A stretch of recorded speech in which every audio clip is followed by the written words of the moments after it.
Okay, hello everybody. Welcome to week 5 of the Anna Karenina series by Roxana Robinson.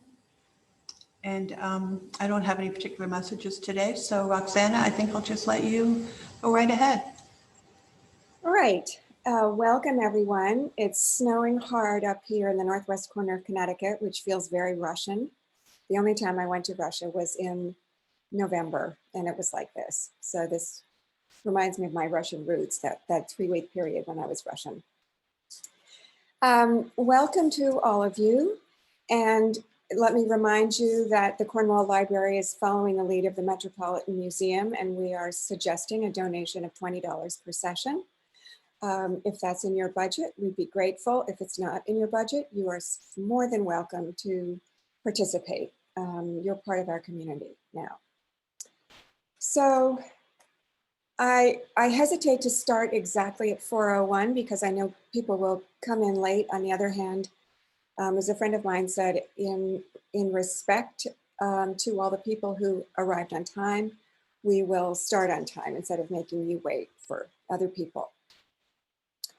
All right, also just to let you know, I was using page numbers when I was describing the reading for each week. I'm switching over to Tolstoy's own definition, which is part 1, part 2, part 3, and so forth. So this week we will be reading part 4, next week part 5, and so forth. Okay, so just to remind you, we are looking at the characteristics of this writing. The 3 things that are really visible and very important to me are velocity, the velocity of this narrative, the intensity of it, and the immense empathy that Tolstoy delivers for the characters that he writes about. The themes we've talked about are marriage, adultery, family, very important for Tolstoy, the idea of morality itself and how that presents itself in different people's lives and their consciousness. How do you feel about morality? Most people feel that they are moral people, regardless of how they treat everyone else in the world, regardless of whether they break rules. We all have reasons to excuse ourselves for the lapses that we know that we commit. But this question of morality and how you consider yourself and what morality means in the larger world is really important to Tolstoy, and we're going to see that throughout the book examined. Another theme that we talked about last week, which was sort of newly introduced, was that of nature, which will continue to be a part of this book. And the new one last week was how to live your life as a man. So we are looking at the 4 main men in this book, Stiva, Oblonsky, Levin, Vronsky, and Karenina. My pronunciation has been corrected and I'm trying to use the rules correctly. But these 4 men approach the idea of morality and society and work, another thing that's important to Tolstoy. They approach these ideas quite differently. So they lead their lives in very different ways. Tolstoy has a wide understanding of what it might be to be a man, how you might lead your life. He has a much narrower vision of what it might be to lead your life as a woman. So we don't see as much expansion in his understanding of women's lives, but we see a very wide one for men. So let me read you a bit. I'm going to start on page 302.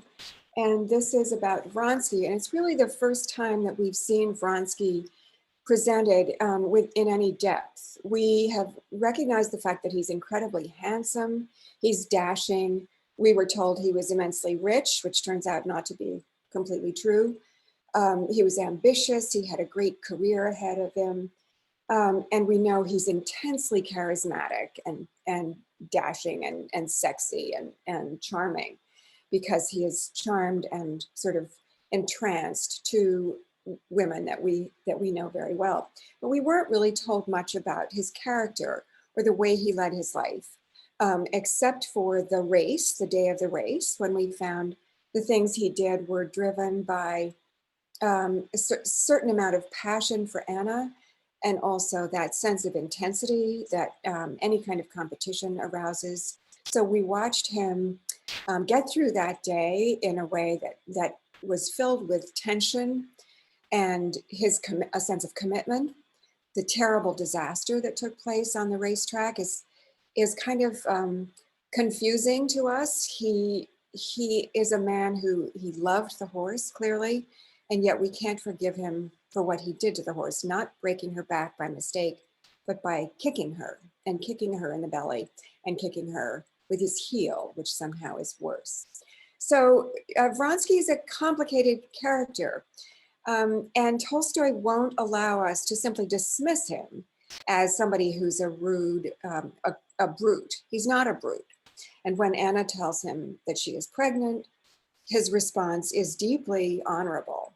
And he says, I will do what you want. And he's loving to her, and he does everything she asks of him. So we can't dismiss him, and Tolstoy's asking us to take him seriously as a person of complexity. And on page 302, we learn much, much more about Captain Vronsky. Vronsky, despite his seemingly frivolous social life, was a man who hated disorder. Waking up late the day after the race, to keep his affairs in order at all times, he would go into seclusion more or less frequently, some 5 times a year, depending on the circumstances, and clear up all his affairs. He called it squaring accounts, or faire la lessive, which means do the laundry. Waking up late the day after the races, Vronsky put on his uniform jacket without shaving or bathing, and laying out money, bills, and letters on the table, set to work. I'm skipping around here. The first thing Vronsky attacked, being the easiest, was money matters. Having written out in his small handwriting on a sheet of notepaper everything he owed, he added it all up and discovered that he owed 17,000 and some hundreds, which he dismissed for the sake of clarity. Then he counted up his cash and bank book, and discovered that he had 1,800 left, with no prospect of getting more before the new year. Rereading the list of his debts, Vronsky wrote it out again, dividing it into 3 categories. To the first category belonged debts that had to be paid at once, or in any case for which he had to have ready cash to be paid on demand without a moment's delay. These debts came to about 4,000. Skipping down, Alexei had given up to his older brother all the income from his father's estates, reserving for himself only 25,000 a year. Alexei had told his brother then that this money would suffice him until he married, which most likely would never happen. As a result, and then he quarreled with his mother. Lately, having quarreled with his brother over his liaison, his mother had stopped sending him the money that she usually did. As a result, Vronsky, who was used to living on 45,000 a year, and that year had received only 25, now found himself in difficulties. He could not ask his mother for money in order to get out of these difficulties. Her latest letter, received the day before, had especially vexed him, as there were hints in it that she was ready to help him towards success in society, in the service, but not for a life that scandalized all good society. His mother's wish to buy him had insulted him to the depths of his soul and cooled him still more towards her. One thing could and had to be done, which Vronsky resolved upon without a moment's hesitation: to borrow 10,000 from a moneylender, which would be easy enough, to cut down his expenses in general, and to sell his racehorses. Having decided on that, he straightaway wrote a note to Roland Daki, who had sent to him more than once with an offer to buy his horses. He sent for the Englishman and the moneylender and divided the money he had available into payments. After finishing these matters, he wrote a cold and sharp response to his mother's letter. Then, taking 3 of Anna's notes from his wallet, he reread them, burned them, and recalling his talk with her the evening before, fell to thinking. Vronsky's life was especially fortunate in that he had a code of rules which unquestionably defined everything that ought and ought not to be done. The code embraced a very small circle of conditions, but the rules were unquestionable. And never going outside that circle, Vronsky never hesitated a moment in doing what ought to be done. These rules determined unquestionably that a card sharper must be paid, but a tailor need not be, that one should not lie to men, but may lie to women, that it is wrong to deceive anyone, but one may deceive a husband, that it is wrong to pardon insults, but one may give insults, and so on. These rules might not all be very reasonable or very nice, but they were unquestionable. And in fulfilling them, Vronsky felt at ease and could hold his head high. Only most recently, in regard to his relations with Anna, had he begun to feel that his code of rules did not fully define all circumstances, and to envisage future difficulties and doubts in which he could no longer find a guiding thread. His present relations with Anna and her husband were simple and clear. They were clearly and defined precisely in the code of rules by which he was guided. She was a respectable woman who had given him her love, and he loved her. Therefore, she was a woman worthy of equal and even greater respect than a lawful wife. He would have let his hand be cut off sooner than allow himself a word or a hint that might insult her or fail to show her that respect which a woman may simply count on. His relations with society were also clear. Everyone might know or suspect it, but no one should dare to talk. Otherwise, he was prepared to silence the talkers and make them respect the non-existent honor of the woman he loved. His relations with the husband were clearest of all. From the moment of Anna's love for him, he had considered his own right to her unassailable. The husband was merely a superfluous and interfering person. No doubt his position was pathetic, but what could be done? One thing the husband had the right to do was ask for satisfaction, weapon in hand, and for that, Vronsky had been prepared from the first moment. So all of this tells us a lot about, first of all, Russian society of that period. Duels are certainly accepted as a way of demanding honor. That's the way Pushkin died after a duel over his wife. So there's that. That's one way to protect your honor. But there's a whole series of contradictory sentences and phrases in this passage. And Tolstoy's very well aware of that. You have to pay one person, but you don't have to pay another. You don't have to pay your tailor. You can lie to women, but not to men. You can deceive a husband because he's just a husband. So it opens up a whole set of questions about morality. What does it mean? How do you become a moral person? Vronsky clearly thinks of himself as a moral person. He's doing the right thing by his beloved. And Tolstoy mocks that role, his role of being honorable, when he says he would silence the talkers who challenged the non-existent honor of the woman he loved. So he has put Anna in a position in which her honor has been lost. And he is the one who is gallantly offering to protect it. So he has set up this paradox. And remember the earlier scene at his regiment when there's an aristocratic woman there who is having an affair with one of his friends, and she's talking about the fact that her husband refuses to give her a divorce. And she's presented as somebody who is beautiful, completely immoral, rather louche and decadent. Everyone loves her, loves having her there, but the fact that she is there among all these soldiers and officers in an officer's house means that her honor is lost. Anna would never do that. Kitty would never do that. And this loose living has destroyed her sense of honor. Although she is an aristocrat, she is married to an aristocrat, she has a place in society, that place has been lost. So that's already a foreshadowing of what has been happening to Anna, despite the fact that the man who has caused all this believes that he's somehow defending the honor that he has destroyed.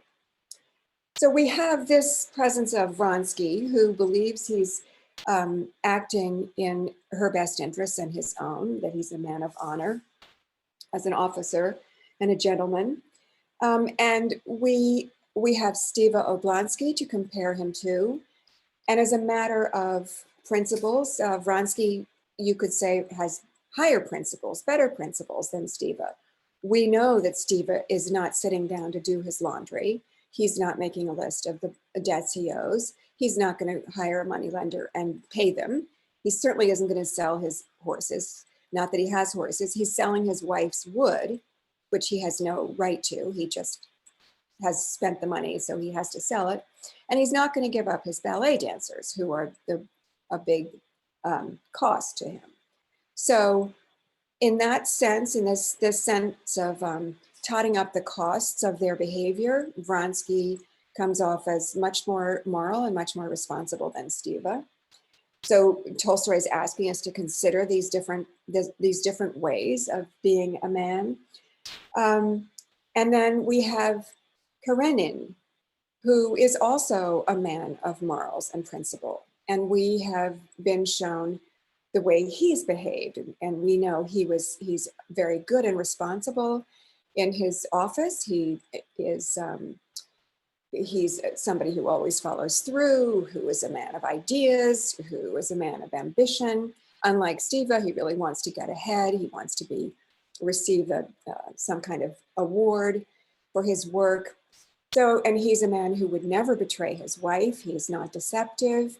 He's a man of great moral stature. The one thing that Karenin has never done is to hold himself to account emotionally in terms of morals. That's not a language that he speaks. He doesn't understand what it means to be more emotionally candid or emotionally responsible. Nor does Steva. He's also not emotionally responsible, but they take very different paths in this. Karenin has never understood that he owes Anna tenderness and affection, that's part of his moral reckoning. That's part of his emotional accounting. That's something he's never given her. So we have another way of being a man who is good at his job, who is thoroughly reliable and conscientious, and actually has achieved a very distinguished stature in his work. A man of immense distinction in the world that he lives in, but a man who is absolutely unaware of the deep emotional debts that he has piled up. So, and then we have Levin. And Levin is a man who ignores this whole set of principles that are based on work. His principles that relate to work have to do with the way he deals with the mujiks and the way he deals with the land. And so he believes that his responsibility is much more abstract, and it's dedicated to the stewardship of the land and the countryside, and his stewardship of the mujiks who work on it. So he doesn't have this same relationship to civic society or the government or an office or colleagues. He's not involved in any of that. So he believes that for him, the idea of morality is based on personal relationships and a sense of integrity in terms of his own beliefs and his own candor in dealing with other people. And that's a theme for Levin. Every time he encounters other people, there is this question: are they being candid? Are they being authentic? Is this conversation a true exchange between people? Or are these people simply repeating the things they've been thinking and not listening to each other? He wants a true exchange between people. So he's the opposite of Karenin, Levin. He only wants emotional responsibility. He only depends on this feeling of the depth of exchange between people. And when Karenin is focused on rules and conditions and the form of behavior, Levin is focused on the opposite. He's completely indifferent to form and principles and rules of behavior and social rules. Those don't interest him in the least. He cares more about emotional connections. So we have these different ways of being, different ways of living your life as a man. And that will continue throughout the book. And now I'm going to read from page 346. And this is the theme that is introduced in this more vividly in this part, the theme of death. And on 346, Levin's brother Nikolai arrives at Yasnaya Polyana. Having run halfway down the stairs, Levin heard the familiar sound of a little cough in the front hall. But he did not hear it clearly because of the noise of his footsteps, and he hoped he was mistaken. Then he saw the whole long, bony, familiar figure, and it seemed no longer possible to deceive himself.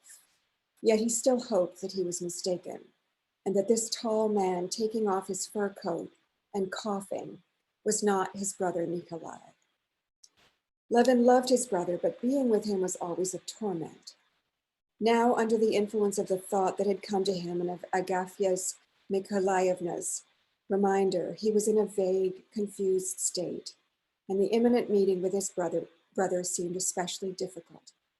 Instead of a cheerful, healthy stranger for a guest, who he hoped would divert him in a state of uncertainty, he had to confront his brother, who understood him thoroughly, who would call up his innermost thoughts, would make him speak his whole mind, and that he did not want. Angry with himself for this nasty feeling, Levin ran down to the front hall. As soon as he saw his brother up close, this feeling of personal disappointment vanished at once and was replaced by pity. Frightening as his brother Nikolai's thinness and sickliness had been before, he was now still thinner, still more wasted. He was a skeleton covered with skin. He stood in the front hall, twitching his long, thin neck and tearing his scarf from it, and smiled with a strange pitifulness. Seeing this smile, humble and obedient, Levin felt his throat contract spasmodically. "You see, I've come to visit you," Nikolai said in a dull voice, not taking his eyes off his brother's face for a second. "I've long been wanting to, but I wasn't feeling well. Now I'm much better," he said, wiping his beard with big, thin palms. Yes, Levin replied, and he felt still more frightened when, as he kissed him, his lips felt the dryness of his brother's body, and he saw his big, strangely glinting eyes up close. "So," I'm skipping ahead, "so I'll live with you for a month or two and then to Moscow," says Nikolai. "You know, Myakov has promised me a post, and I'll be going into the service. Now I've arranged my life quite differently," he went on. "You know, I sent that woman away." "Maria Nikolaevna? Why? What for?" She's a nasty woman. She caused me a heap of troubles." But he did not say what those troubles were. He could not say that he had chased Maria Nikolaevna out because the tea was weak, and above all, because she looked after him as if he were an invalid. "And then in general, I want to change my life completely now. I've certainly committed some follies like everybody else, but money is the least thing. I'm not sorry about it. As long as there's health, and my health, thank God, has improved." Levin listened and thought and could not think of anything to say. Nikolai probably felt the same. He began asking his brother about his affairs, and Levin was glad to talk about himself because he could talk without pretending. He told his brother his plans and activities. His brother listened, but was obviously not interested. The two men were so dear and so close to each other that the slightest movement, the tone of the voice, told them both more than it was possible to say in words.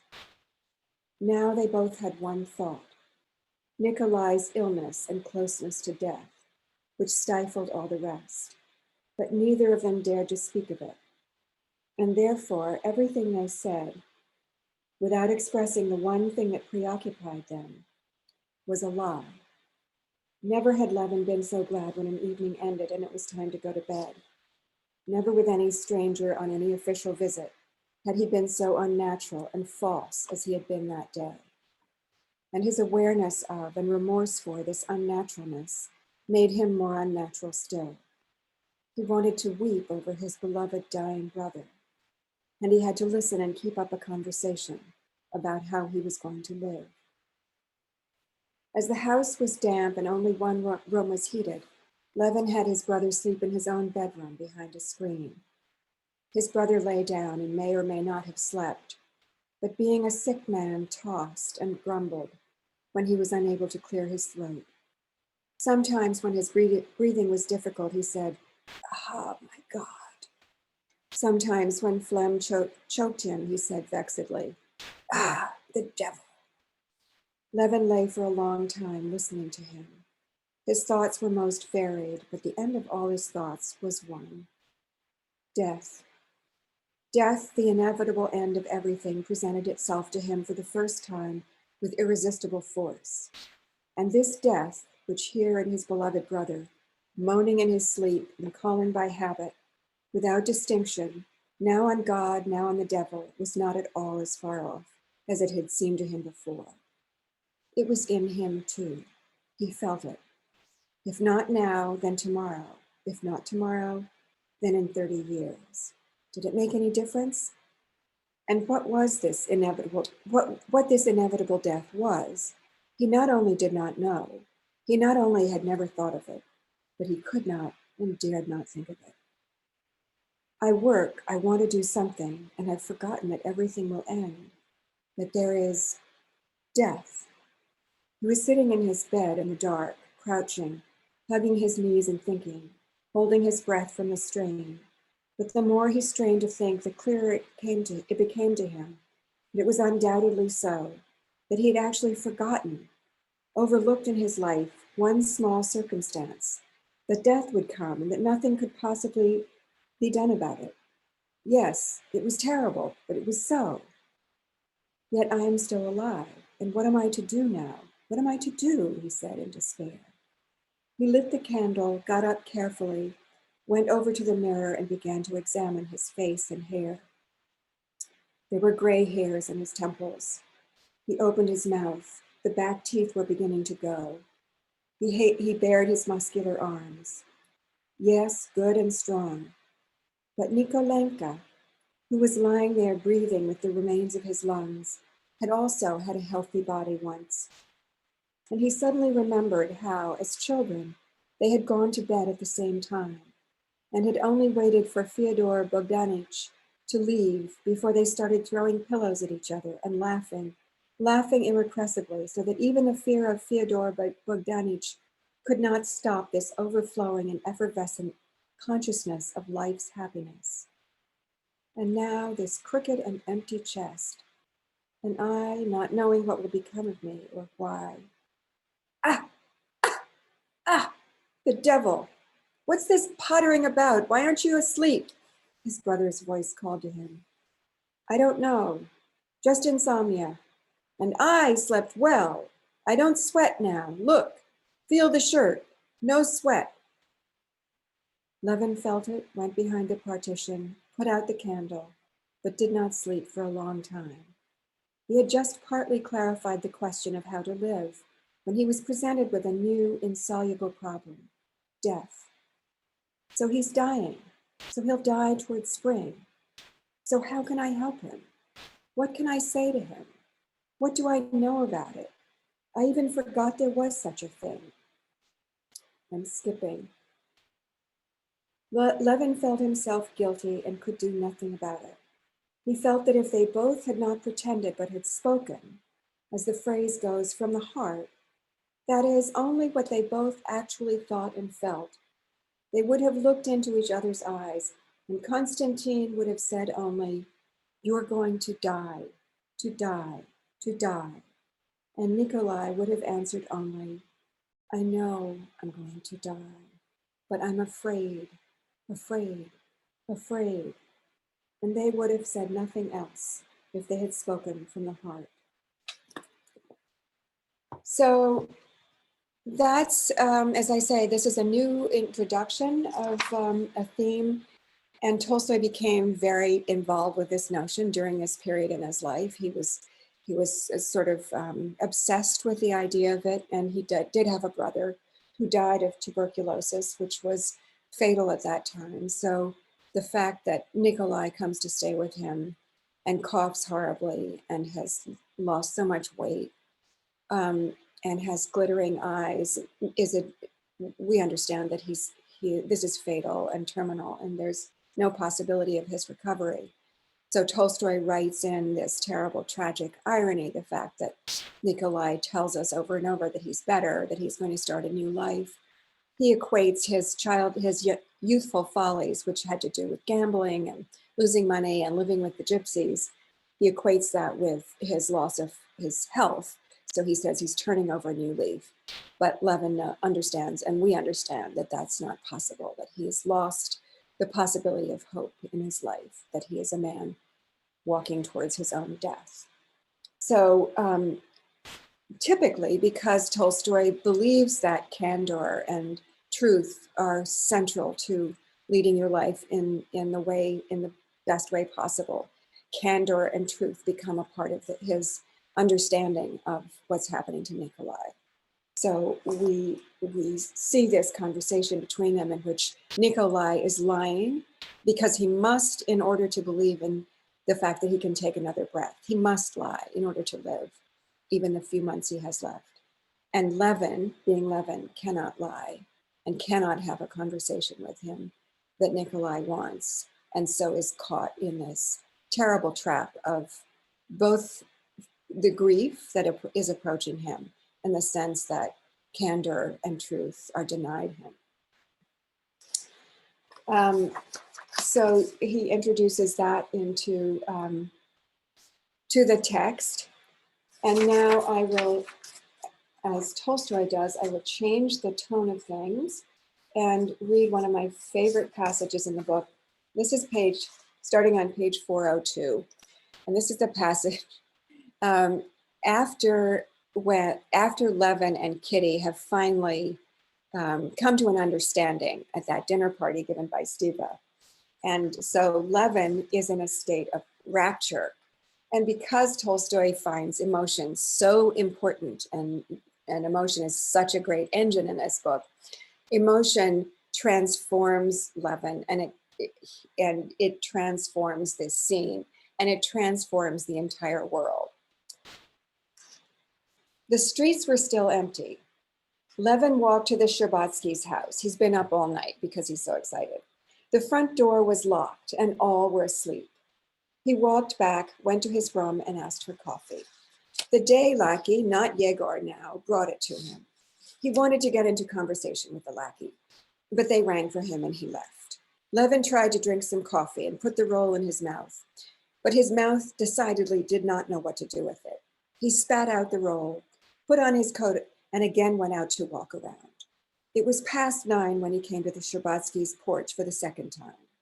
In the house, they were just getting up, and the cook had gone to buy provisions.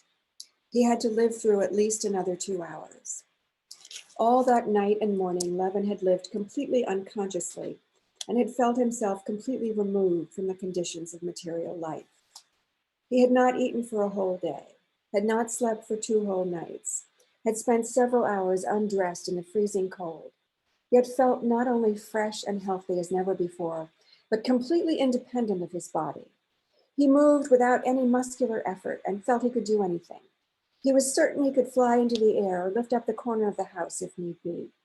He spent the rest of the time walking the streets, constantly looking at his watch and gazing about him. And what he saw then, he never afterwards saw again.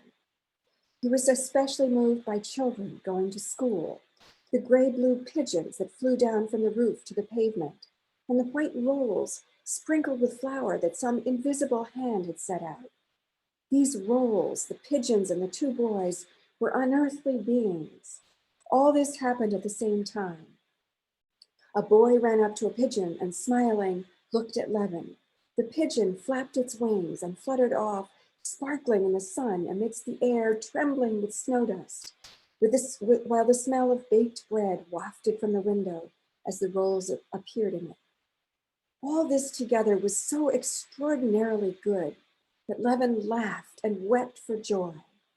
Making a big circle around Gazetny Lane and Kislovska, he went back to his hotel again and, placing his watch in front of him, sat down to wait until 12 o'clock. In the next room, they were saying something about machines and cheating and coughing morning coughs. They did not realize that the hand was already approaching 12. The hand reached 12. Levin went out to the porch. The cabbies evidently knew everything. They surrounded him with happy faces, vying among themselves and offering their services. Trying not to offend the others and promising to ride with them too, Levin hired one cabbie and told him to go to the Sherbatskys. The cabbie was charming, with his white shirt collar sticking out from under his kaftan and buttoned tightly on his full, strong red neck.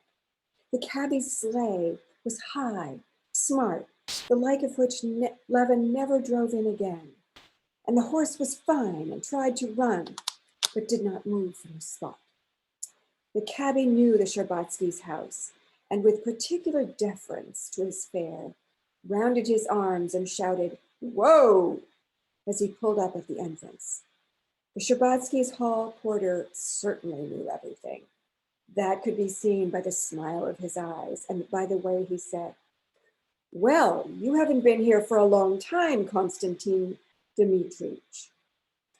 Not only did he know everything, but he was obviously exultant and was making efforts to hide his joy.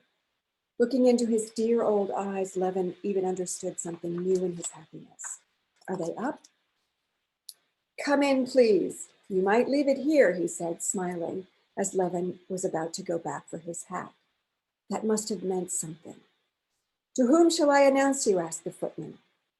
The footman, though young and of the new sort, a dandy, was a very kind and good man, and also understood everything. The young princess," said Levin. The first person he saw was Mademoiselle Linon. She passed through the room, her curls and face beaming. No sooner had he addressed her than the rustle of a dress was suddenly heard behind the door, and Mademoiselle Linon vanished from Levin's sight. And the joyful terror of the nearness of his happiness communicated itself to him. Mademoiselle Linon hastened away and, leaving him, went to the other door. As soon as she went out, there came the sound of quick, light steps over the parquet, and his happiness, his life, he himself, better than his own self, that which he had sought and desired for so long, was quickly approaching him. She did not walk, but by some invisible force rushed towards him. He saw only her clear, truthful eyes, frightened by the same joy of love that filled his heart. Those eyes shone nearer and nearer, blinding him by their light of love. She stopped up close to him, touching him. Her arms rose and came down on his shoulders. She had done all she could. She had run up to him and given all of herself, timidly and joyfully. He embraced her and pressed his lips to her mouth that sought his kiss. She too had not slept all night and all morning had been waiting for him. Her mother and father had consented without question and were happy in her happiness. She had been waiting for him. She had wanted to be the first to announce to him her happiness and his. She had been preparing to meet him alone and rejoiced at the thought of it and felt timid and bashful and did not know herself what she should do. She had heard his footsteps and voice and had waited behind the door till Mademoiselle Linon had left. Without thinking, without asking herself how or what, she had gone up to him and done what she had done. "Let's go to Mamma," she said, taking him by the hand. For a long time he could say nothing, not so much because he was afraid to spoil the loftiness of his feeling with words, as because each time he wanted to say something, he felt that instead of words, tears of happiness were about to burst out. He took her hand and kissed it. "Can this be true?" he said finally in a muted voice. "I can't believe you love me." She smiled at these words and at the timidity with which he glanced at her. "Yes," she said meaningly and slowly. "I'm so happy." Without letting go of his hand, she went into the drawing room. The princess, seeing them, began breathing quickly and immediately broke down in tears, then immediately burst out laughing and running to them with energetic strides that Levin would never have expected of her, embraced his head, kissed him, and wetted his cheeks with tears. "So it's all settled. I'm glad. Love her. I'm glad. Kitty." "That was quick work," said the old prince, trying to be indifferent. But Levin noticed that his eyes were moist when he addressed him. I've always wished for this," he said, taking Levin's hand and drawing him to him. "Even then, when this flighty one took a notion—" "Papa!" Kitty cried and covered his mouth with her hand. "Well, all right," he said. "I'm very, very, oh, how stupid I am." He embraced Kitty, kissed her face, her hand, her face again, and made the sign of the cross over her.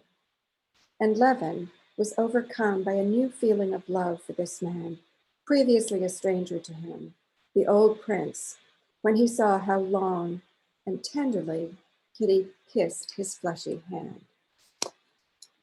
So this passage draws into it the notion of family. It's a hugely important part of this.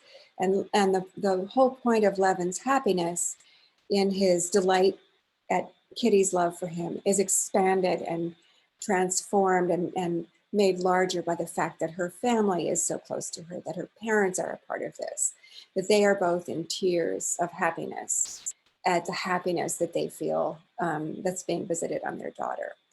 So this passage unfolds like a flower. It starts off with Levin alone in his room, acting really foolishly, acting like a young lad who is just foolish, silly with love and excitement. He thinks the pigeons know, he thinks the school children know, he thinks the cab drivers know about his delight. And then he comes to the Sherbatskys, and Kitty's joy meets him. So there's a union of the two of them. So they're nearly speechless when they meet, but there's this sense of this transforming radiance of their love. And then that is again expanded and quadrupled by the presence of her parents.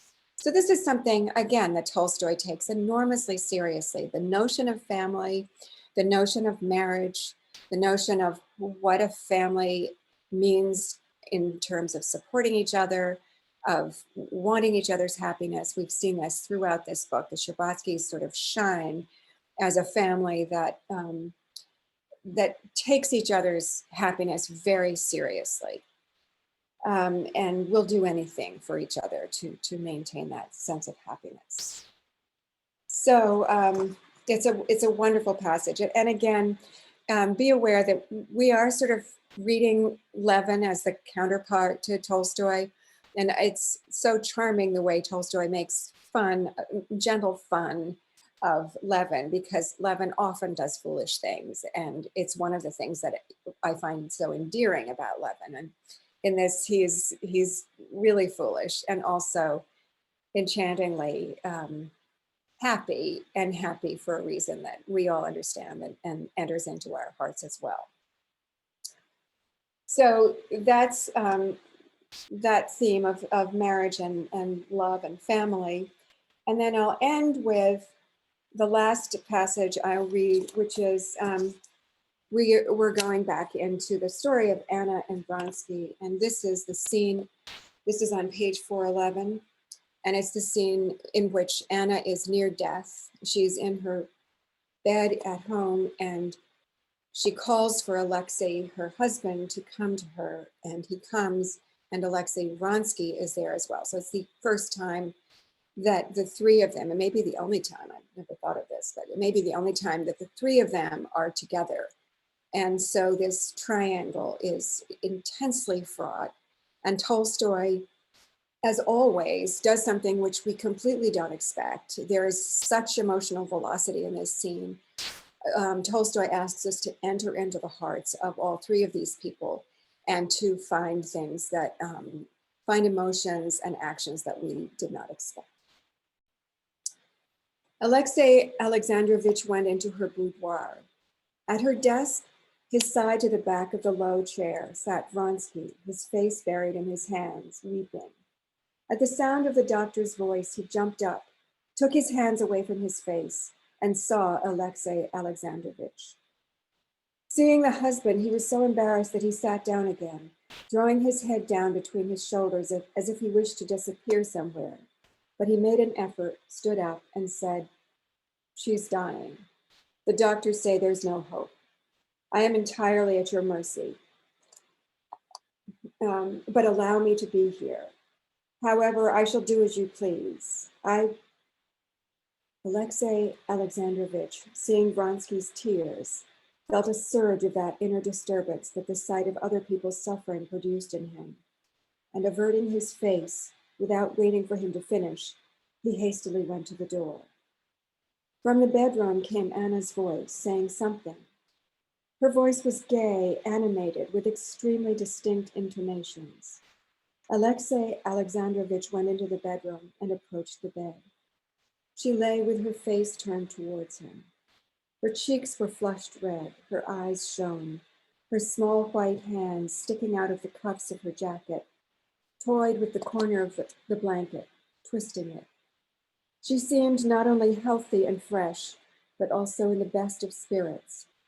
She spoke quickly, sonorously, and with unusually regular and deep felt intonations. Because Alexei, I'm speaking of Alexei Alexandrovich, such a strange, terrible fate that they're both Alexei, isn't it? Alexei wouldn't refuse me. I would have forgotten. He would have forgiven. But why doesn't he come? He's kind.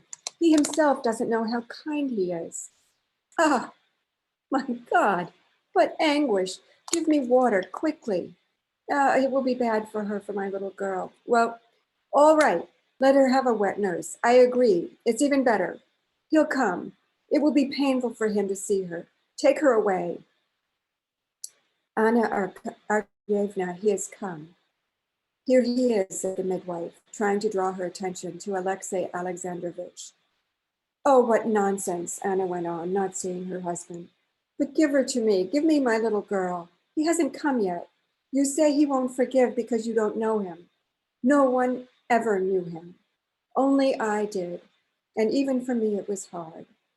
His eyes, you should know. Seryozha has the same eyes. That's why I can't look at them.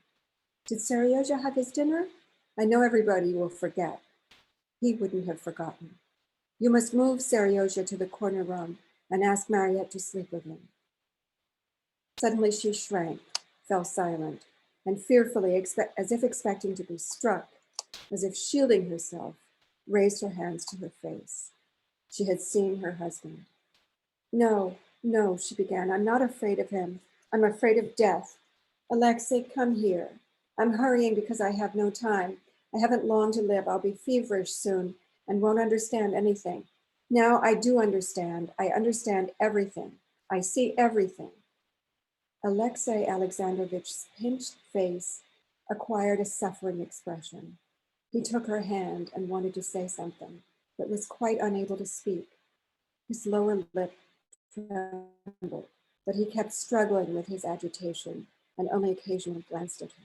And each time he glanced at her, he saw her eyes, which looked at him with such moved and rapturous tenderness as he had never seen in them before. Wait, you don't know. Wait, all of you. She stopped, as if trying to collect her thoughts. Yes, she began. Yes, this is what I wanted to say. Don't be surprised at me. I'm the same, but there is another woman in me. I'm afraid of her. She fell in love with that man, and I wanted to hate you, and couldn't forget the other one who was there before, the one who was not me. Now I'm real, I'm whole. I'm dying now, I know I'll die. Ask him. I feel weights now. Here they are on my hands, my feet, my fingers. My fingers are like this, enormous. But it will all end soon. There's one thing I need. Forgive me. Forgive me completely. I'm terrible. But my nanny told me that holy martyr, what was her name? She was worse. I'll go to Rome too. There are deserts there, and then I won't bother anybody. I'll take only Sarayosha and my little girl. No, you can't forgive me. I know this can't be forgiven. No, no, go away. You're too good. With one hot hand, she held his hand, and with the other, she pushed him away. Alexei Alexandrovich's inner disturbance kept growing and now reached such a degree that he ceased to struggle with it. He suddenly felt that what he had considered an inner disturbance was, on the contrary, a blissful state of soul, which suddenly gave him a new, previously unknown happiness. He was not thinking that the Christian law, which he had wanted to follow all his life, prescribed that he forgive and love his enemies. But the joyful feeling of love and forgiveness of his enemies filled his soul. He knelt down and, placing his head on the crook of her arm, which burned him like fire through her jacket, sobbed like a child. She embraced his balding head, moved closer, and raised her eyes with defiant pride. Here he is. I knew it. Now, goodbye, all, goodbye. Again, they've come. Why don't they go away? And do take these fur coats off me. The doctor took her arms away, carefully laid her back on the pillow and covered her shoulders. She lay back obediently and gazed straight ahead of her with radiant eyes. Remember one thing, that all I need is forgiveness, and I want nothing more, nothing. Why doesn't he come, she said, addressing Vronsky through the door. Come here, come. Give him your hand. Vronsky came to the side of the bed and, seeing her, again covered his face with his hands. Uncover your face. Look at him. He's a saint, she said. No, uncover it. Uncover your face, she said crossly. Alexei Alexandrovich, uncover his face. I want to see him. Alexei Alexandrovich took Vronsky's hands and drew them away from his face, terrible in the expression of suffering and shame that was on it. Give him your hand. Forgive him. Alexei Alexandrovich gave him his hand, not holding back the tears that poured from his eyes. Thank God, she said. Now everything is ready. Just let me stretch my legs a little. There, that's wonderful. How tastelessly those flowers are done. Quite unlike violets, she said, pointing to the wallpaper. My God, when will it end? Give me morphine. Doctor, give me morphine. Oh my God. And she began thrashing about in her bed.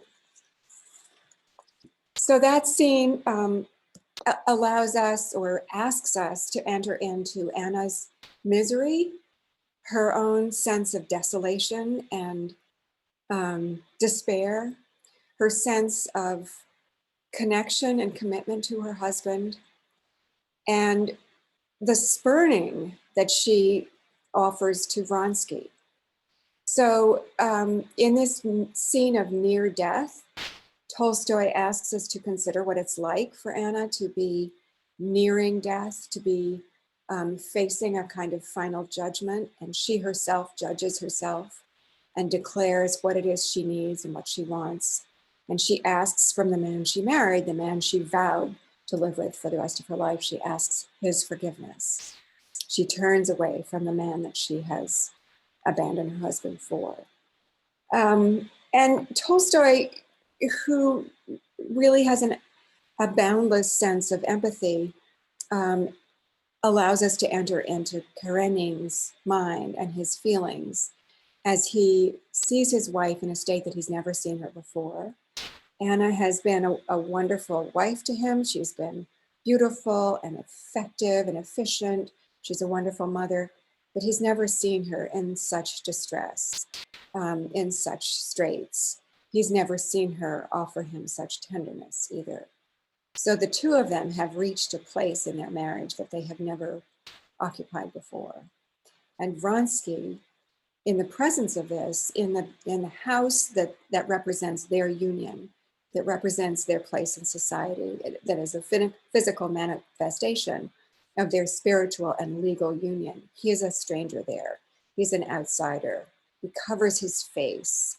And Anna makes her husband tear the hands off the face of her lover to expose himself in his shame and his grief. So it's a dazzling scene. I've talked before about how emotion is the engine of this book. Be aware of how small and constricted the actual physical action is in this book often. These dramatic scenes of dire emotional heights.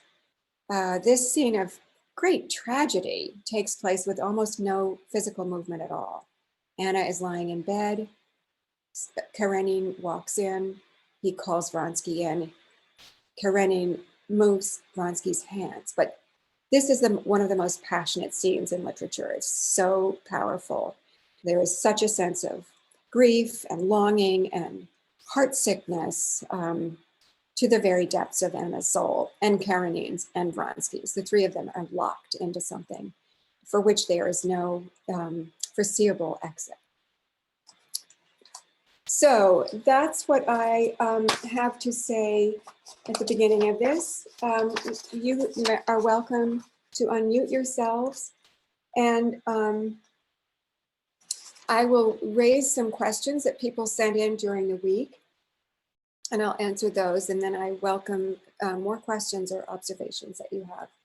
One person wrote and asked what role that reading and personal life experience and friendships played in the development of Tolstoy's insights. Everyone, I think, is formed by personal life experience, so that certainly played a part in his insight as a writer. He was a voracious reader. He was taught by a tutor when he was small, and then went to university. But regardless of what he was taught, he just read everything. He was omnivorous. So that was very important. And he read Tolstoy, he read Dickens, he read Trollope, he read Flaubert,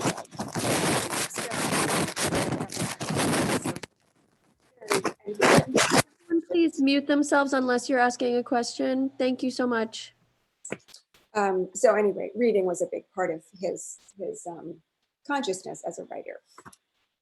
Now, this is a question that is really important in terms of the book, and I'm glad it was asked. It was asked by my cousin Roxana.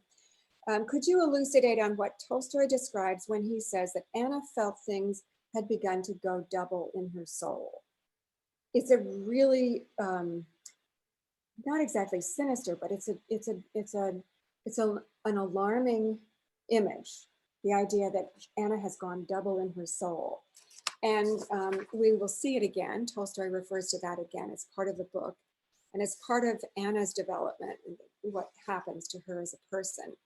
And my own understanding of this is that, Tolstoy takes very seriously the notion of honor and morality and truthfulness. And so when Anna feels that her soul has been doubled, you have this sense that there's no longer this sense of unity. You know that unity is a spiritual notion of candor and integrity, sort of the moral center of many spiritual cultures rely on the sense of unity. There's one God, there's one truth. So the notion that your soul is a single entity is important here. If it's doubled, if your soul has been doubled, there is no longer a sense of unity or a single truth. So that Anna is losing a sense of a single truth. And what is happening to her is that she sees herself. We understand when Vronsky first approaches Anna and starts making it clear that he would like to have an affair with her, starts making love to her, she rejects him. She is absolutely determined to reject him. She leaves Petersburg the next morning in order to escape him and to escape even the possibility of having an affair, an adulterous affair. So we understand what Anna's belief is about herself. She trusts herself. She believes that she is a moral person. She believes that she is truthful. And yet what happens to her is this loss of a sense of belief in herself, the sense of relying on her own self as a good person. She becomes a criminal person, and she calls herself a criminal. When she's talking to her husband, she says, I'm a criminal wife.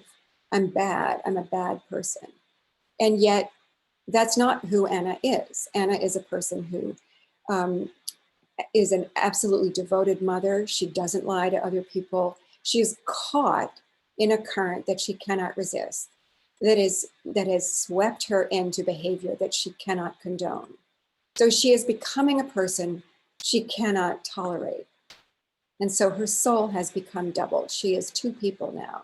And in that scene in her bed, she says, there is another woman, that other woman, she was different. And I can't stand her, I can't tolerate her. So she is becoming two people in a way that she can't tolerate. So that sense of doubleness is infecting her, it's contaminating her, and it's destroying her sense, her trust in herself, her belief in herself. And her, we all, as I say, we all believe that we are good people. We all forgive ourselves the lapses the moral lapses that we have been guilty of, but we believe that in the main, we are good people. We are moral people. We're committed to the community and to civic rules. And if we felt that we could not be that kind of person, could not be the person that we believe we are, people that we believe we are, it would be devastating. And that's what's happening to Anna. She cannot reconcile the person she has become with the person that she believes she is. So that is starting to create a schism in her soul. A chasm is opening up there. Another question is, and we'll talk about that again later as the book goes on. There's another question which refers to the phrase racial minorities. And this has to do with, it's Karenina at his office. And this is something that he's doing as part of his ministry. We don't know exactly what's going on. The question is, the question says, I had always thought that Russians are basically of East Slavic ethnicity, who was considered a racial minority. She found it somewhat jarring and wondered if it was a modernist overlay. So Russia, as I said in the beginning, is just a vast, it's a continent, it's a whole continent. So there are scores and scores of ethnic groups on that continent. There was a Slavic empire based in Kiev, and so there's a Slavic movement.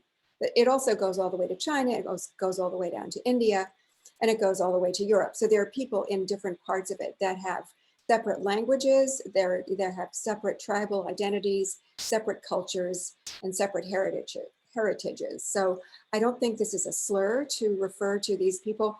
Interestingly enough, to refer to people as racial minorities. They were separate from what Russia considered itself to be the central cultural presence, and they were discriminated against. And so there's a group called the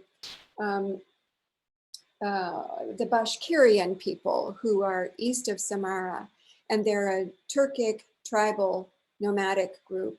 And they are still being discriminated against today. They have their own language, which they're not allowed to use in schools. And Tolstoy himself went there. And here's another wonderful comparison, is if we're remembering scenes that are twinned. So the scene in which all the Sherbatskys go to Germany to this very fancy spa to recover Kitty's health, and they see other people recovering their health. It's very elegant, it's very sophisticated. You have music after dinner, you have people dressed up at social circles, very carefully maintained. Instead of doing that, Tolstoy goes to a place to get treatment for his health, and he goes to the steppes to the Bashkirian steppes, and lives in a felt hut with the Bashkirian people, who are just nomads, and they're famous for their horses and their riding. And he takes a cure to restore his health, which is drinking fermented mare's milk. It's called kumis. And he stays there for about 3 months, living in a felt tent, doing nothing but riding with these tribal people and drinking mare's milk. So that's his equivalent of the spa, Marienbad, the spa in Germany.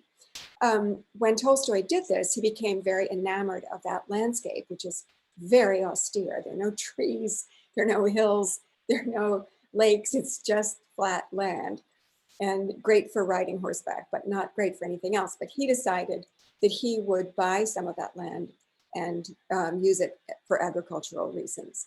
And so he was unintentionally, unwittingly, because he's so aware of things like this, he became a land developer. He bought land from the Russian government. These people had been living there for centuries and centuries. They always assumed it was theirs. But since they were nomadic, there was no physical evidence of their ownership. There were no cities, there were no roads, there were no buildings. So the government simply took it and sold it to anybody who wanted it. So it was sold out from under them. And Tolstoy was somebody who bought it out from under them. He bought hundreds of acres, deciding that he would make a lot of money farming it. And he persuaded his whole family to come there. He thought it was going to be a summer holiday. It took them days to get there, and they got there and there was nothing, just little felt tents, no trees, no swimming, nobody to talk to, no church, and they went home early. But so that was the Bashkirians. Bashkirians were an ethnic group.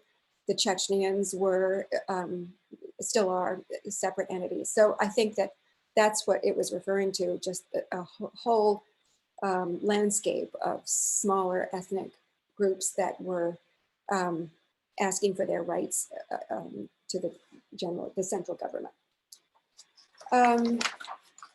So those are all the questions that were sent in. I'm happy to listen to others. Are there some in the chat, or do people want to ask them? Do you want to unmute yourself? Who has a question you'd like to raise?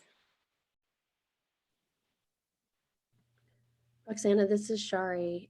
There was one question that had been sent to the library over the week. And I'll just read it from the chat. One person wrote, first of all, reading this book has inspired me to try cooking and eating Russian foods. We've made I don't know how to pronounce that, and today made borscht. The question is about understanding and appreciating Tolstoy's psychological insights. You mentioned he grew up without his parents from age 8. What role did reading and personal life experiences and friendship play in the development of his insights? So thank you for that. I did address the last part of it. I talked about that in the first session, that his mother died when he was 2, his father died when he was 8. So clearly family was not something he had experienced in the way that the Sherbatskys, his wife's family, did. And who's to say what influences a writer, how they reach their insights? Certainly Tolstoy's life affected him, but no one else in his family became the writer that Tolstoy was. So it's hard to say exactly what those things were, but he was very close to his brothers and his one sister. And they did sort of move around after his father died from relative to relative. And he was a voracious reader, as I say. Here's another question that somebody sent me personally to what I talked about Anna's pregnancy. Okay, so this is something, Tolstoy was very queasy about talking about women's intimate problems. So he's great about, when I read those passages, the fact that he describes Vronsky sitting down without his shirt and without shaving. So you get a very vivid, earthy sense of what Vronsky looks like and how he looks, his physical presence. When Anna's in bed, we see her fingers crumpling the edge of the blanket, but we hear very little about her pregnancy. And in fact, there are a couple of times when she meets Vronsky when really a lover's tryst is probably not going to be possible because she should be 7 or 8 months along there. So that is blurred. He doesn't really enter into that. And the question is, she announced she's having a baby, and then suddenly she has a baby. There's no question about labor. But there is going to be another person in the book who has a baby, and that labor is going to be very, very vividly described. So he's just, it's just not something that we get. Remember, Tolstoy wrote this book in parts, and he put it down at times. He published certain parts, and then he stopped writing it for a while, and his publisher was furious because the public had come to expect that they would get the next part in order, and he put it down. Didn't feel like writing it for 6 months or a year. So he may not have been thinking in this kind of terms of the unfolding of pregnancy as a woman would be.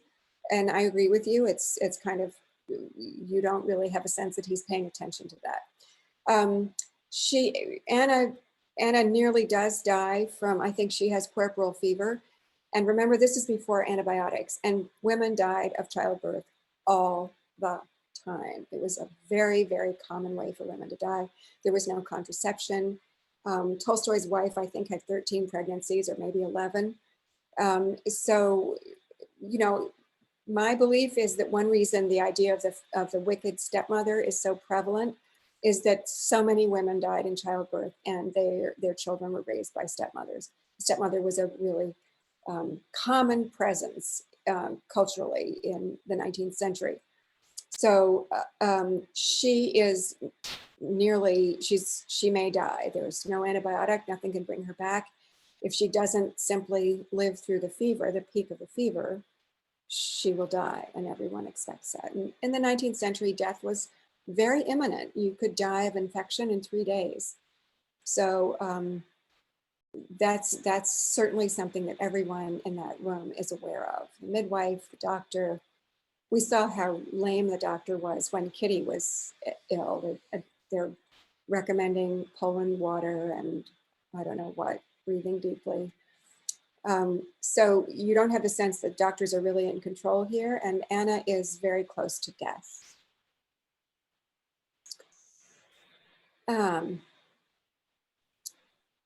So anyone else? Is this? Yes, Roxana, Connie Ellis here. Hi, Connie. We've heard of the dinner party from hell. The dinner party here is truly, to me, from paradise. It has everything. I wondered if you would make a few comments about it, and when you think that there's quite a discussion of women's education among the other topics. And of course, then we have the lovers on one side. We have all kinds of things going on there. I must say the food and drink is incredible. But would you tell us or comment on something that means something special to you from that scene? So one of the great things about that scene is that Steva is in his element. This is completely Steva's deal. He spends the day organizing it. It's his idea in the first place. He wants to get Karenina over, and he is in heaven, ordering the right things from the right places. The oysters have to be from here. The wine has to be from there. It's all very expensive. You can see Dolly's next dowry being spent on this. But Steva's a great host, and he's doing this out of generosity. And this is the part of Steva that we love, that he really does want to make his friends happy. And then the conversation, Tolstoy, again, during this period, these issues were a part of the cultural conversation. What about the women's issue? The question of women's emancipation, or the right to have an education.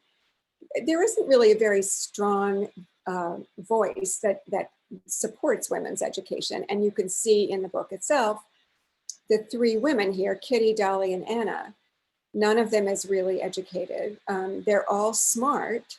They're all thoughtful and wise and intelligent, but they're not educated. And they're not prepared for any kind of life except the life of a wife.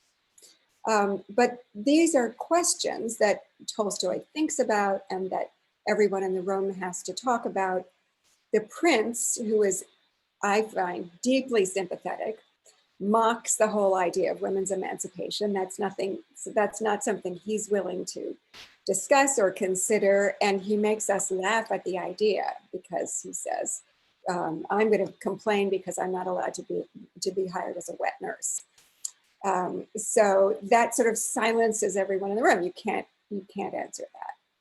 So Tolstoy just raises issue after issue. And one friend said she was listening to this on her Audible, and she said, I just thought Tolstoy would never get through the conversation about the mujiks. I thought it would never, ever end. And it's true. Tolstoy, you know, he gives us these two planes. So every time there's a conversation about an issue, it's taking place on two levels. And one is intellectual. And Tolstoy respects that, but also despises it. So Levin is listening to his brother, for example, engaged in a learned conversation with a colleague about philosophy. But what Levin wants to know is why they can't hear each other. That he says they are really just repeating what they have in their own minds. And when he realizes that, he stops listening. He wants to hear real engagement between people. Levin wants emotional authenticity. So about the question of the mujiks and the landowners, what Levin wants to find, which is impossible to find, is some way for him to connect truly with the idea of the mujiks. Levin himself, he understands that when he went to stay on the trip, when he went to visit his friend and then go shooting, he went to stay with the mujik and he saw that family, which was all healthy, and the mujik was doing so well, and he had 3 young sons and they were all making money. And he says, but how do you get people to work for you? And he says, I hire them. And Levin says, but I can't get anyone to work for me and accept at exorbitant prices. And the mujik says, but that's between mujiks. He means that's between equals. And that's something Levin can never accept. He will not sell his land to the mujiks. He will allow them to become partners in the harvest. But that's a blind spot in Levin and probably Tolstoy's mind. The idea of giving up ownership of the land is not something that comes to him. So although he explores these issues, and I find it enormously heartening and fascinating, and I give him huge credit for wanting to explore these topics, looking at them from this year, right now, we can see blind spots just the way our children and grandchildren will see blind spots about the way we see the world. But he's not looking at the mujiks being equal to him. That's not something he can think of. And he doesn't really consider women, although he loves them and is very sympathetic to these women. And they're hugely important parts of this text. He never suggests that they should have jobs or have an intellectual life apart from their lives as wives. So does that satisfy you, Karenina? Or do you want me to say something else? You're muted. Okay, I'm going to go on to something. You muted yourself, Connie. So when I talked about Anna's split in her emotional state, isn't that related to her husband's coldness? Also his lack of feeling for their son, which meant everything to her. Listen, you can all interpret this book however you choose to. Mine is not the only interpretation. I don't interpret it that way. I don't think her soul doubles until she feels that she is no longer in control of herself and she has become a person she can't respect. So that her husband is cold to her before she ever meets Vronsky. That doesn't cause any doubling in her soul. She's managed her way around that. It's when she falls in love with someone who's not her husband and sets up a life that she can't respect, that she finds herself doubled, is my reading of it. Roxana. Yeah. Hi, Robin. Yeah, hi. Yeah, I mean, I'm so struck by the doubling, and I think that if for someone for whom the religious interpretation isn't near, I think that the psychological, that this construct of what we in psychology you say something that's ego syntonic or ego dystonic, that which is, or Sullivan's the me and the not me. I think it's that, something that's ego syntonic is that which goes along with our sense of self. So I think, I just think it's so interesting from a psychological perspective that she sees herself do that which is not her, she can't reconcile it with the sense of who she is, whether that's a religious or a psychological. It's sort of like the ego splits. It's a splitting, I think, right? No? Yeah, no, I agree with you. And it's almost, she can't recognize herself in the person she has become. So there is this terrible sense of the destruction of her soul, this doubleness. So here's a question which from Christina as goodness. Levin's exalted state seems rooted in Tolstoy's firsthand experience. Do we know whether he was wildly in love with his wife Sophia at the beginning of what became a difficult marriage? Yes, I'm glad somebody asked this because we can't help but read Levin as Tolstoy and make assumptions, but this particular part is very similar. Tolstoy fell in love with one of three sisters. He fell in love with the older sister first, and he did have this kind of uncertain, disconcerting road to falling in love with her. And what happened was he did have a similar situation in which he read, the two of them wrote letters on the top of a green felt. And what he wrote, he didn't write when you said, did you mean? He wrote, your family, he wrote the first letters of these words, your family has a wrong impression about me and your older sister. Meaning, I'm really interested in you, not her. And she wrote back something like, I'll tell them to change their opinion or something like that. So it was this strange, completely irrational kind of communication that telepathic communication that the two of them had. And yes, he was deeply in love with her at the beginning of the marriage. And she was very similar to Kitty as a person. And their marriage was happy for about 10 years and then became troubled for a variety of reasons. But yes, so there are roots in his own experience in this. Thanks. So another question is, why did he name his massive book after one character, and especially a woman? Well, it started out, he had this idea of writing about a society woman who had an affair.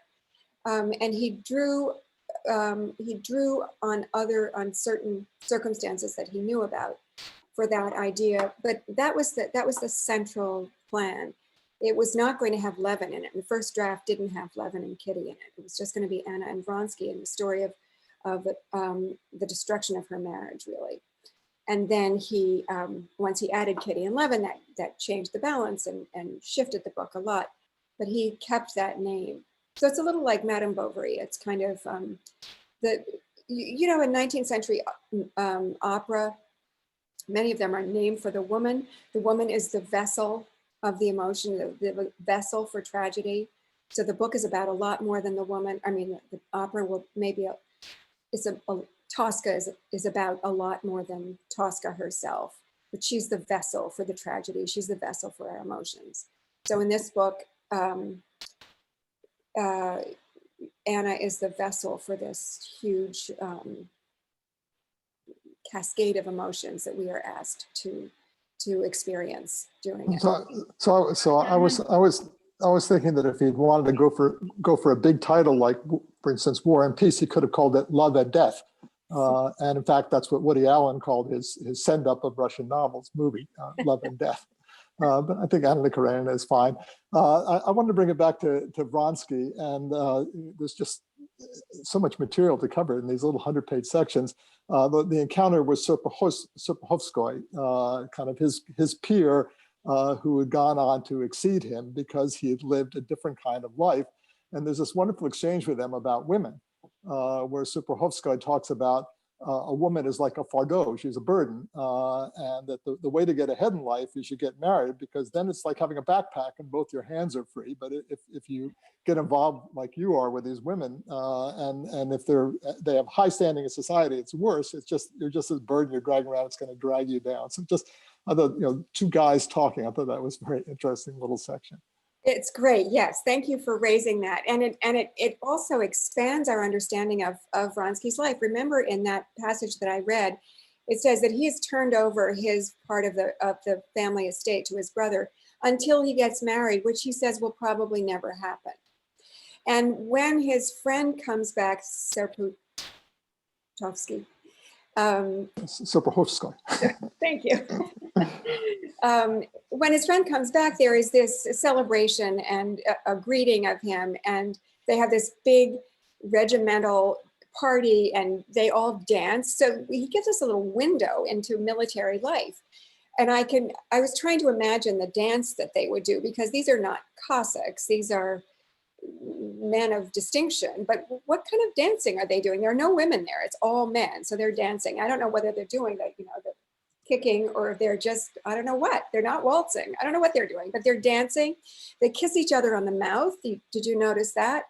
They also, what is it called? They roll him, or they swing him and toss him.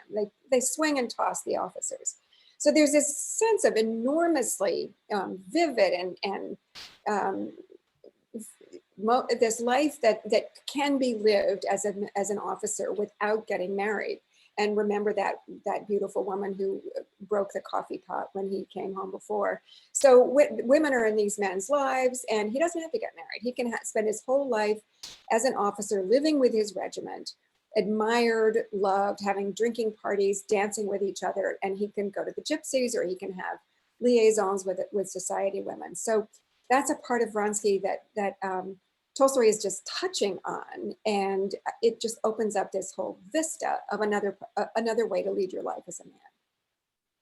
Roxana, hi, Lauren Pergamon here. Hi. Hi.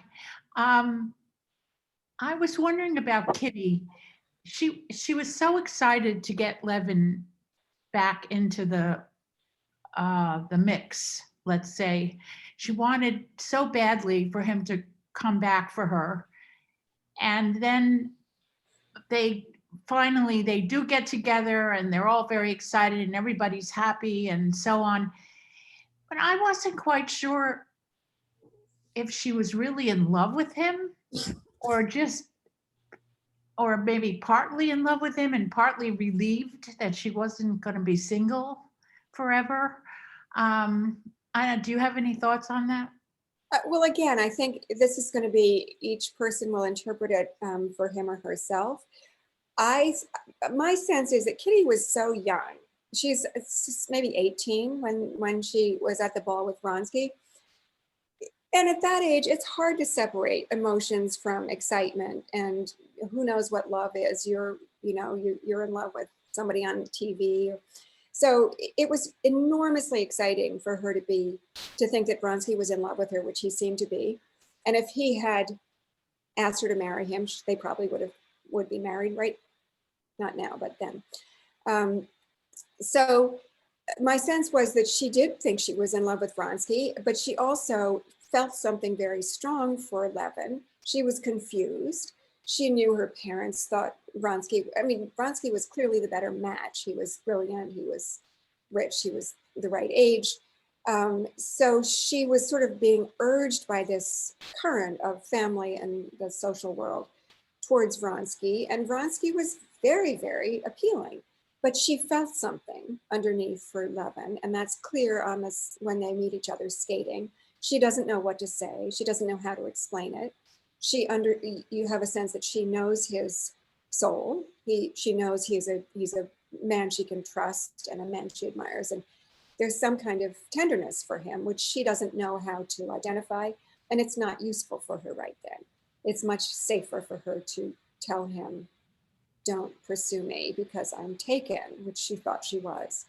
Then when she's humiliated, my sense is she still doesn't really know how she feels about Levin, but it's very powerful, a man's when a man pursues a woman, it's a very powerful presence. She knows that Levin now pursues her and he loves her. And that is enormously, it's an enormously powerful part of her life. And so then she does turn to him, and there are lots of incidents in which a man's love changes your feelings. Sorry, Victor? Sorry, isn't it a variation on Natasha, Pierre, and Andre?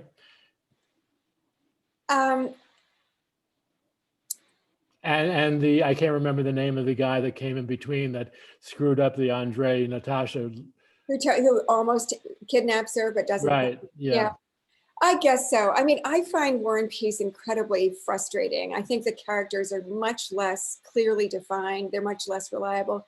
I think Pierre is an idiot, and it's completely incomprehensible as to why he does the things he does. Tolstoy suddenly gets interested in the Masons, so Pierre becomes a Mason.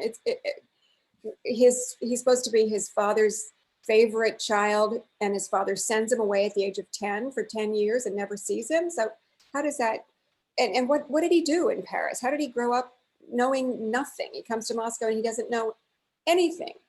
So I am not I mean, there are great passages in War and Peace. I'm glad I've read it. I'm never going to read it again.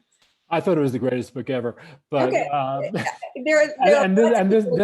This is the second greatest, maybe after Great Gatsby, but it's, you know, but they're the same book.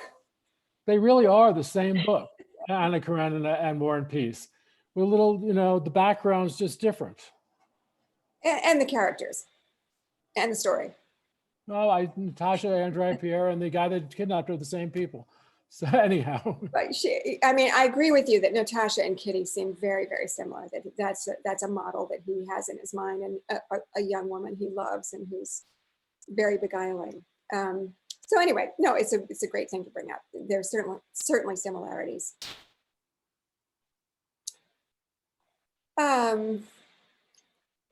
Okay, so Bettina says she found the part of the plowing, she found some of these passages a slog. Sure, there are, it's a long book. There are passages, I find the political conversations dull, and I found all the conversations about the landowners and the mujiks, those are slogs too. But, you know, Tolstoy wrote this over 4 years, and he was working things out in his own mind, and he didn't want, if this were a book only about Anna, Vronsky, and Levin, you would not think it was as good as it would not be as great as this. This is an enormously expansive book. It contains just about everything. So there are passages, I agree, that are slogs, and we can blue pencil them and send them back to Tolstoy and tell him. Roxana, Yeah. Who was his audience? Who is the audience? Well, this book had an enormous audience, and Tolstoy became famous early on with his the pieces that he wrote from the Caucasus. He wrote childhood, youth, and manhood, and he wrote a sort of war journalism, and so he'd become a presence. And then he wrote War and Peace, which everyone in Russia read. So there's an enormous audience of educated people who were, it wasn't just a small literary circle, it was a wide general audience. Roxana. Yeah. Hi. So one of the chapters I loved, and it was, you talked about it last week, which was that scything scene. Mm. But what I loved was the relationship between Levin and his other brother.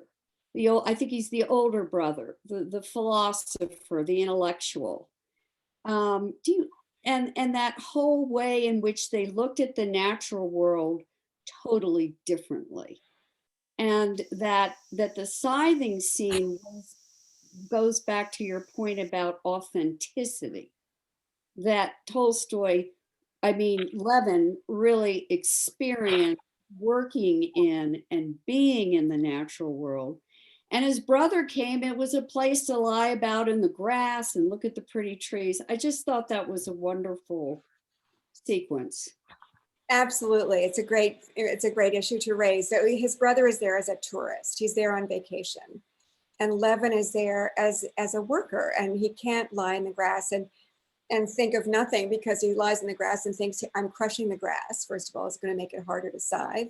And secondly, I have to go and talk to them about the plow because I know they're going to break it. And so he's filled with practical responses to the landscape. And his brother is there as a tourist, as somebody who, and his brother is proud of himself and self-congratulatory, saying, I love being here. I breathe the air. I hear the birds. It's a wonderful experience for me.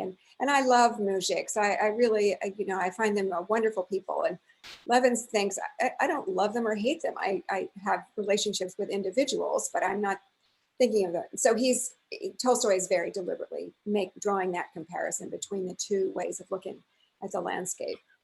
But he also, so he does this all the time, comparing one view with another, but he also puts into that scene the fact that Levin loves his brother, does not want to make him feel uncomfortable, does not want to mock him, does drive this carriage across the field and crush the grass because his brother wants to be over by the river. So it's a gesture of generosity. So there's this current underneath of both questioning people's points of view, but also loving them for their humanity. So it makes the book incredibly layered and complex. Tolstoy never allows you to dismiss somebody as a fool or a bigot or anything, because he forces you to be aware of their humanity at the same time.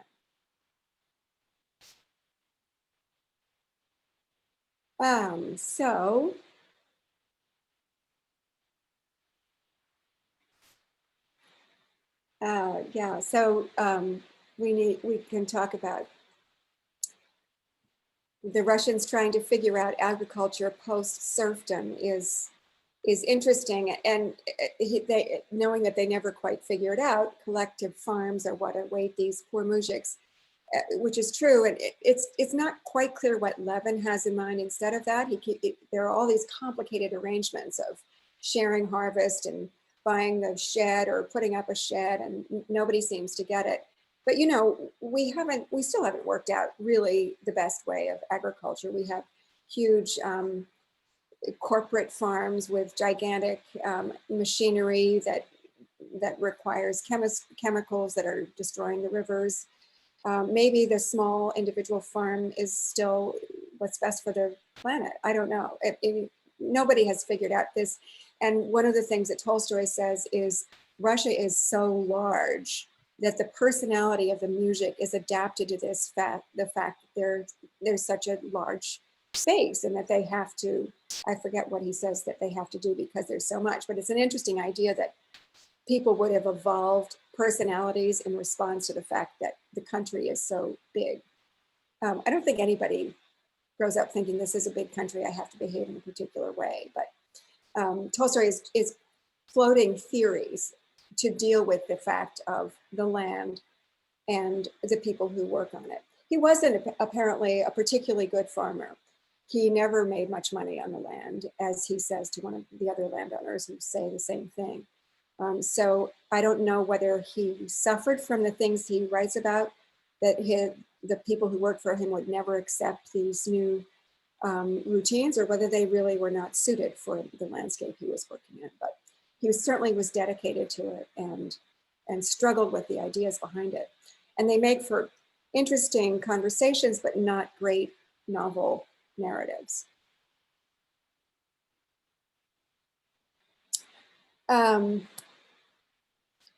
Okay, we are almost at 5:40.